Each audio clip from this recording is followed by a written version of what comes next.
here in the UK. You guys, life is not easy. Life is not easy anywhere because you have to work for your money. If you are not going to work, then you're not going to earn anything. If you don't work, then there's no money for you. That's just the way it is. There are no two ways about it.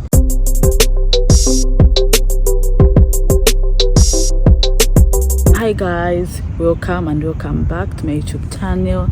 If you're new on this channel, my name is Ivy. I live and I work here in the United Kingdom as a registered nurse. I'm from Zambia. So if you're new, please do well to subscribe. If you're an old subscriber, thank you so much for coming back. I really appreciate you guys. Today I'm going to talk about something very interesting and I hope you guys are going to like my video. All right, yeah, okay. So today I'm going to talk about the misconceptions that people have about people who are living here in the United Kingdom. Yeah, guys, even me before I came here, there are some things that I thought happened here in the UK, or I also had a lot of misconceptions, but upon coming here, seeing the way everything is done, seeing the way things are, I've also noticed that things are not like I perceived they would be. Yeah, so today I'm going to talk about those misconceptions. So number one, you guys, if you agree with my point, please comment down below. So for some reason, people back home think because you live in the United Kingdom, then you have a lot of money, then like you don't go broke. You guys, that's a misconception. A very big one. We don't pluck money from trees, you guys. We have to work for the money and earn the money. If you don't work for the money, you're not going to earn the money. So people just assume that we have a lot of money, and then you find that people will be asking you for money every day. People will be asking you for dollars. I'm not in the United States. I don't deal with dollars. I deal with pounds. People will be asking you for euro. And then you should see the way people ask. It's like before they ask for money, they'll first convert it to, I'll give an example of my currency. They'll first convert it to kwacha, and then they'll ask. Someone will just come and then they'll be like, I'm asking for 200 euro. I'm like, madam, where am I going to get a 200 euro to give you? Like, how can someone ask me for a 200 pounds? How? So people just assume that we have a lot of money, that like we just go outside the house and then you start plucking the money. You pluck from the tree, and then you put in the bags and then you go shopping. Or you pluck the money, you pluck it from the trees, like leaves, and then you put the money in the house and pack it, and then whenever you want to go out and do your shopping, you just go there, get your money, and then you go shopping. So people assume that like we always have money. You guys, it's not true. It's not true. The economy is bad everywhere. The economy is biting everywhere. The same way the economy is bad back home is the same way it is here.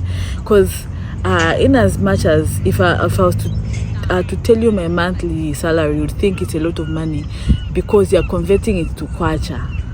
But you're forgetting that me who is getting that money, I'm paying my bills in pounds, I'm paying my rentals in pounds, I'm paying my bills in pounds. So meaning it's just the same.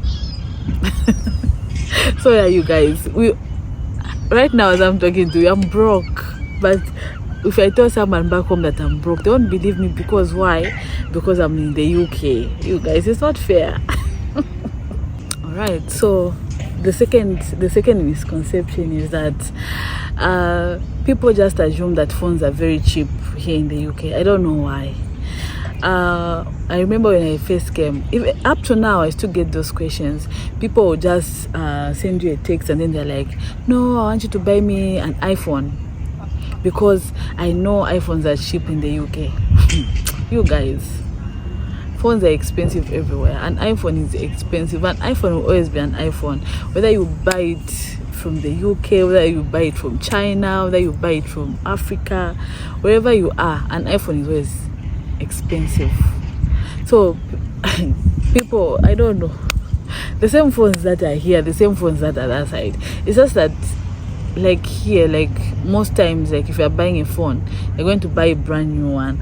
But maybe back home, not all the phones, some phones are refurbished, some iPhones are refurbished, but there's some shops where you could get a new, like a brand new boxed iPhone. But people just assume that phones in the UK are cheap. You guys, phones are not cheap. Phones are expensive. Phones are expensive. For you to buy an iPhone 14 Pro Max, that's like you could spend almost your salary just to buy that iPhone 14 Pro Max. That's if you're buying it on cash. So phones are not cheap here in the UK. Phones are expensive as well, you guys. So stop sending me messages and asking me to buy you phones here. Like if you send that money which you are sending from home, you send it. By the time I convert it to pounds, I won't even be able to buy that iPhone that you're talking about. So whoever told you that iPhones are cheap in the UK, iPhones are not cheap. They're expensive as well. Point number 3, you guys, hey, this misconception, people like, for people who are coming in here in the UK, people just assume that it's very easy to find like a boyfriend to date here in the UK. You guys, it's not easy. It's not. I promise you, it's not. It's not. People here are busy. People are very busy here in the UK. If someone is not at work, they're at school, or they're doing errands, they're doing this and that, or they're tired, they just want to rest. It's not easy. You know, like back home, someone will just, like, let's say for example, a man will walk up to you and then they will chat with you, blah blah blah, even ask for your number. But no one is going to walk up to you and then start chatting and start asking for your number. You guys. I don't know if I should say that people have manners, or I don't know. It's just they don't do that, because just walking up to someone and then asking for their number can be interpreted in a wrong way. So people don't do that. A lot of people want to date, who want to meet someone, they go on dating sites. That's just the way it is here. So my friends, my brother, my sister, if you are dating someone back home in Africa or wherever you are, if you are dating someone, please don't leave them and assume that when you come here you find someone else. Just keep your relationship, because it's not easy. If you already have someone, you love that special someone, and then you have something strong and solid going on, just come here. Once you are settled, marry them. Don't come here looking for a relationship, because you'll be disappointed. That now brings me to my other point. You people, I get a lot of questions. People assume that because you are in the UK, you have to get married to a white man. Why? So I get questions such as, have you met a white man? Have you met a white man? Or some people will be sending you messages asking you to find them a white man. I want a white man, find me a white boyfriend. How am I going to find you a boyfriend? Me that is here, I don't even have a boyfriend. And then how am I going to find you your boyfriend? And to make matters worse, why me to find you a white man? Where am I going to get that white man and give you? So I feel it's wrong to just assume that just because someone is here in the UK, then they just want to get married to a white man. No, not everyone wants to get married to a white man. Let people make their own decisions. Let people choose who they want to spend the rest of their lives with, whether white, whether black, whether Chinese, whether Japanese. How do you know maybe I want to get married to a Chinese man, and then you are there forcing a white man on me? No. Yeah, so people they just feel just because you're in the UK, then you have to get married to a British man, or let me just say a white man. It's not like that. There are people who are dating before they came here. There are black people here. There are people who meet their fellow black people and they fall in love. So don't just assume that just because someone is in the UK, then they have to get married to a white man. It's very funny, it's very funny. Yeah, but yeah, that's the thing. You guys, the other thing, food. This one was my misconception. It's not even about other people. I think even other people think the way I used to think before I came here. So I remember, like, back home, we would watch adverts, we would watch TV programs where you'd see this very nice, well presented food, and then I was like, when I go to the UK, I'll get to eat all that food that I used to watch on TV. You guys,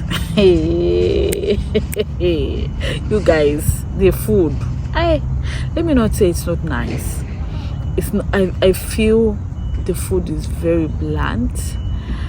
It's not nice. Let me just say it. It's not nice for us. For them, it's nice for them. Don't get me wrong, but the food, oh my god, the food is just different. Like, I don't even understand it. But anyway, I don't like trying new things, so I'll stick to my native food, and I'm okay and happy with that. Yeah. So you guys, the food, even just the snacks, the taste is just so different. It's not the way I imagined it, like I was really, really looking forward to coming here and then eating their food, but oh my god, like I don't even understand. So the food, don't come here thinking, no, I'm going to taste this very, very, very nice food.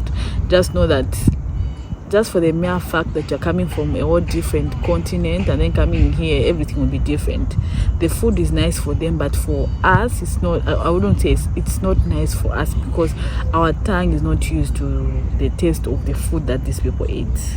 So yeah, that's the other point. And then, you guys, before I came here, I was thinking, when I go to the UK, I'm going to be seeing all these like tall buildings. I thought the UK was just about very tall, nice buildings. You guys, I was disappointed the very first day I entered the UK. As I was coming here where I live, you guys, I just kept on seeing trees, bushes. Like, this is not what I expected. I thought it was just going to be like in the movies, where you just live like in a town where there are very tall buildings, like everywhere you're going, like you're just passing these tall buildings. I never thought I would see like trees, bushes and all those things, but I was disappointed. No sooner had I entered the UK, I was disappointed. Yeah. And then people assume that life is easy here in the UK. You guys, life is not easy. Life is not easy anywhere, because you have to work for your money. If you are not going to work, then you're not going to earn anything. If you don't work, then there's no money for you. That's just the way it is. There are no two ways about it. And life is not easy. Life is even easy back home, because back home you have like neighbors, you have family, you have friends. Back home, even when you don't have salt, you can go to your neighbors and ask for salt. Here, if you don't have money, you're not even going to go to your neighbor and say, I'm asking for salt. No, I'm asking for sugar. You can't even do that. So life is not easy. It's not as easy as people think it is, because you have to work. So if you are lazy, then then the UK is not for you. That even brings me to my next point. I've been seeing, like, I've been seeing things like, no, people are in the diaspora are suffering. You guys, me, I'm not suffering. People are not. Maybe there are people who are suffering, but don't just assume that just because someone is in the UK they are suffering. They just go to the UK and then they'll just be cleaning pool. People come here to do different things, to do different jobs. That people come here as engineers, there are us who come here as nurses, others come here to work as accountants. But just for the mere fact that someone is in the diaspora, people will just put a name to that people are cleaning pool, which is not right. I feel like, let's say for example, me being a nurse, yes, I'll do that, because that's what nursing is all about. When you're nursing a patient, you have to give the holistic care. You have to do everything that you have to do to make sure that the patient is comfortable, to make sure that the patient is well taken care of. So I feel it's very wrong for people to say, no, people in the diaspora are just cleaning pool. You guys, really, people in the diaspora are suffering? What do you mean people are suffering? Maybe the people that you know are suffering. Me and the people that I know, we are not suffering. Hey, my friends, we are not suffering. We are not. Just look at me. Look at me. Look at my background. Does this look like suffering? Anyway, yeah, so that's the thing. And then you guys so you guys, the other thing is people in the UK are depressed. So on this one, okay, people just assume that everyone is depressed, but the only thing that I can say about this place is that it's a very lonely place. And yeah, people get depressed, but it's not like just because someone is in the diaspora then you're depressed. That people have things to do with their lives. Not everyone is depressed, but some people are depressed, of course. But yeah, this place is very stressful and it can be very depressing at times. But it's not right to just assume that that's because someone is in the UK then that it's automatic then they are depressed. No, that people are not depressed. Some people are very happy, they are content, at least they are stable, they're in a place where they're comfortable, you know. But like if you're just coming here and then you're just starting life here in the UK, it can be depressing, it can be stressful, but it's just a matter of time. Yeah. Okay, so you guys, I hope you watched this video and I hope you at least one or two things about your misconceptions was corrected. If there's any other things that you've heard about the UK and then you want me to clarify something, just post in the comment section. Thank you so much. Don't forget to subscribe, don't forget to like. If this video was if you enjoyed this video, do well to subscribe, share this video, and yeah, thank you so much guys for watching my video, and I'll see you in my next YouTube video. Okay.